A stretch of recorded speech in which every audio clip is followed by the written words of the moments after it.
Ladies and gentlemen, the moment William Samoei Arap Ruto was declared the president-elect of the Republic of Kenya, I knew the fate of some 5 politicians in this country were actually sealed, because William Ruto is considered a vengeful politician. The fate of David Murade, the fate of Karanja Kibicho, the fate of Fred Okengo Matiang'i. Remember how he was harassed to an extent that Matiang'i, of all the people, had to surrender to Ruto. The fate of Rafael Tuju. Where's Rafael Tuju, by the way? And the fate of Charity Ngilu. Those 5 individuals gave William Ruto serious political problems during the campaigns. This is not a country that can be played with. Ile tunaona na yule alisema kuko wawili wako mbele, moja ni pirate. Mimi nikiona huyu mtu saa ingine na switch off. Na muona nasema now what is this? Na switch off until anatoka. Na tulisema tutapatia watoto wetu wote laptops. Si mumueleze wheelbarrow is not the same as laptop. Na tuonyeshe hiyo pesa anatembea nazo kila siku. Tuliingia, I am speaking with confidence because I was part of it, that government. Na saa ile aliingia akasema mimi nataka 50% of serikali hii ya Uhuru Kenyatta.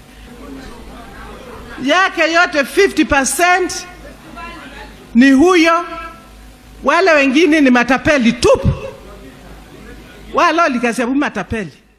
But Charity Ngilu stood out during that time. She was actually the only woman and man in Azimio who would face William Ruto and tell him certain things on his face. Those people who came here a week ago, I can tell you we know him. And you know, if you don't call this man by his name and they say how bad he is, ukisema huyu jamaa, hakuna mtu atajua kama you mean Ruto, rotten Ruto. It's a rotten breed. We know him. I know him. I can tell you. And if he stood in front of me, I would just call him, your name is Rotten Ruto. And then he will say the right thing. Because the country is bigger than him. I can tell you. So immediately William Ruto took office, I was really keen to see how these 5 individuals were going to operate. And indeed, all of them went underground. But sometimes early this year, I think in around April, Charity Ngilu made a political comeback. She made some powerful statements somewhere, I think during one of the funerals in Ukambani. Listening to Charity Ngilu. I know one of your leaders say that they can't see Kaluke where she is. And it is true, you can't see me. It is very true. But I'm not far away.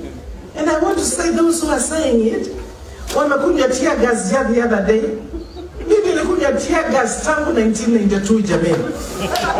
Sasa kwa wengine hawa young ones wakuja tear gas kidogo. Au nataka niendelee. Niendelee na kuja tear gas. Hawa young ones like Senator, I kuja the first time when I was taking tear gas ya Moi. Wewe hata huko. Lakini endelea. We are watching you. You must continue because, quite honestly, the truth is, tuliambiwa and we have a very good agenda for Azimio. We say all the things that we are going to do. But others also say that as soon as wakule hiyo Biblia, kiapo, unga itaenda 70 shillings. Tumengoja, haijaenda 70 shillings. Walisema mafuta itaenda chini. Tumengoja, haijaenda chini. So I think you are right. Even these discussions that you are having, the conversation, the agreement that we are having, let it be a little more transparent. From that statement, I concluded that Charity Ngilu was actually going to make a comeback to Raila Odinga. But yesterday, something happened in this country which is definitely going to shape the politics moving forward. The former governor for Kakamega, Wycliffe Ambetsa Oparanya was arrested. And I did a comprehensive analysis about that arrest. In case you missed it, you can check it there. And today, some meeting took place. Charity Ngilu went and visited Musalia Mudavadi at his office. I want us to do a critical analysis about that particular meeting. Before we do that, in case you are watching this channel for the first time, please take a second or two, click that subscribe button so that next time we produce a video like this, YouTube will automatically notify you. And to the subscribers, I want to continue thanking you guys for your continued support. Because without that support, this channel cannot be where it is. And without any further ado, ladies and gentlemen, let us dive in. Ladies and gentlemen, Charity Ngilu has been one of the most loyal supporters of Raila Odinga from Ukambani. And I expected Charity Ngilu to stick with Raila Odinga to the bitter end. But of course, politics is dynamic. And just like I've always told you, in politics, you have only two constants: the interest and betrayal. As long as the interests of Charity Ngilu and that of Raila Odinga are not converging, they will always go to separate ways. But as long as those interests are converging, they will always flow together. But I started seeing some signs that Charity Ngilu was likely going to join Kenya Kwanza. Some 2 months ago, there was some event somewhere.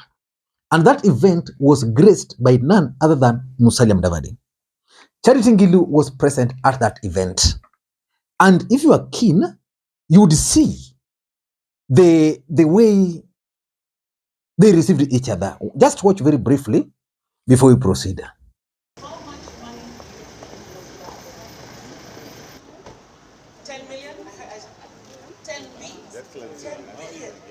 You really think it was that much?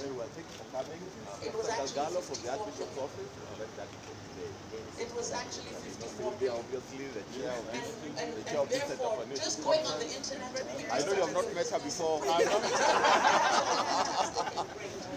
but you must also Nice to meet you. Thank you so much. Martin Moirori, Victor Guapen, eh? Or it's already open. Hello. How are you guys? Wow.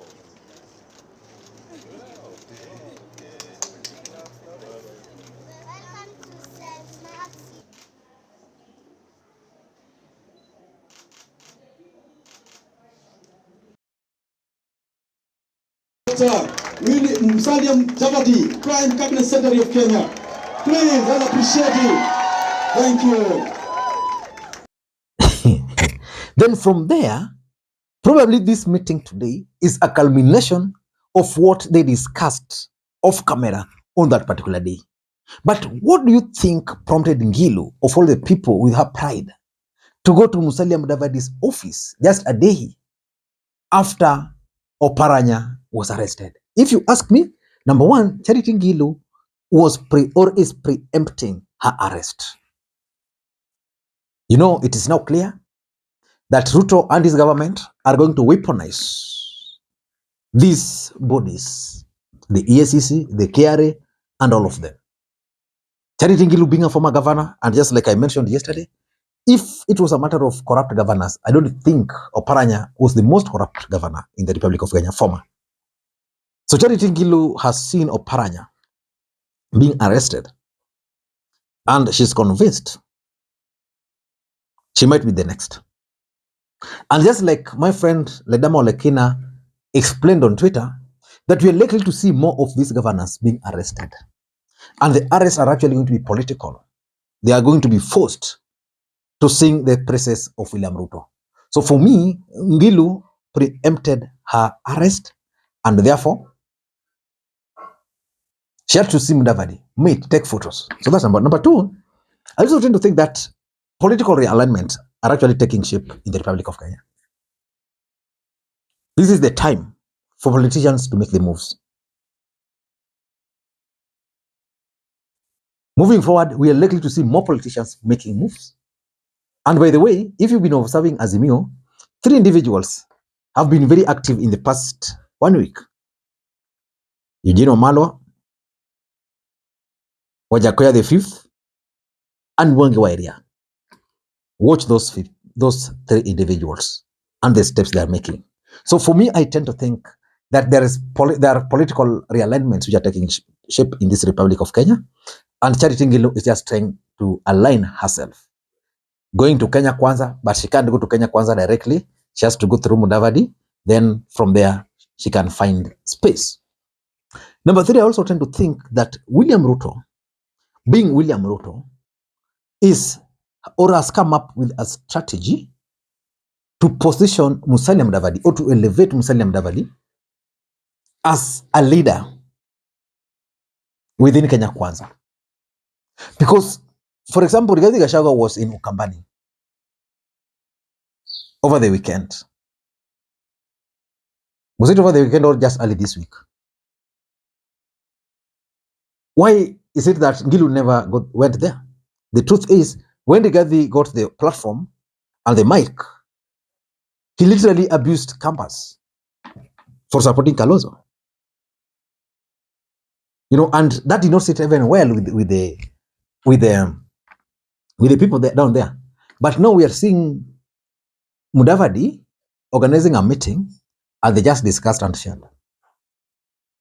So I tend to think this is a strategy which Ruto is using to portray Mudavadi as a natural leader. Number 4 is what I consider Kalonzo Musyoka factor. Charity Ngilu and Kalonzo Musyoka have never been in one political side. Never. Even when they were in Azimio, they were just there, but just by circumstance. In fact, the reason Kalonzo Musyoka never really came out openly to support Azimio was because of Ngilu. Raila was too close to Ngilu. And of course, Ngilu, being Ngilu, also doesn't have time for Kalonzo. What I'm seeing here is that Raila Odinga is probably considering Kalonzo as a presidential candidate. That would mean Ngilu supporting Kalonzo. So for right now, I don't think Ngilu is ready for that. If you ask me, I don't think. So Ngilu is not ready for that right now. So what she's doing, trying to find a space on the other side so that she can avoid being with Stephen Kalonzo Musyoka. And lastly, if you ask me, it could also be William Ruto's strategy to check Azimio. Basically to create a perception. Politics, I've always told you, is a perceptual game where you perceive that, okay, Ngilu now with Mudavadi, Ongwae there, Wangamati gone. Who else? So you create the perception that Azimio is actually losing their leaders. I don't know what you think, but that's my take. Thank you guys. Until next time, this is Lee Makwiny. And by the way, let me know the quality of the sound and of the audio of this particular video. Until next time, bye-bye.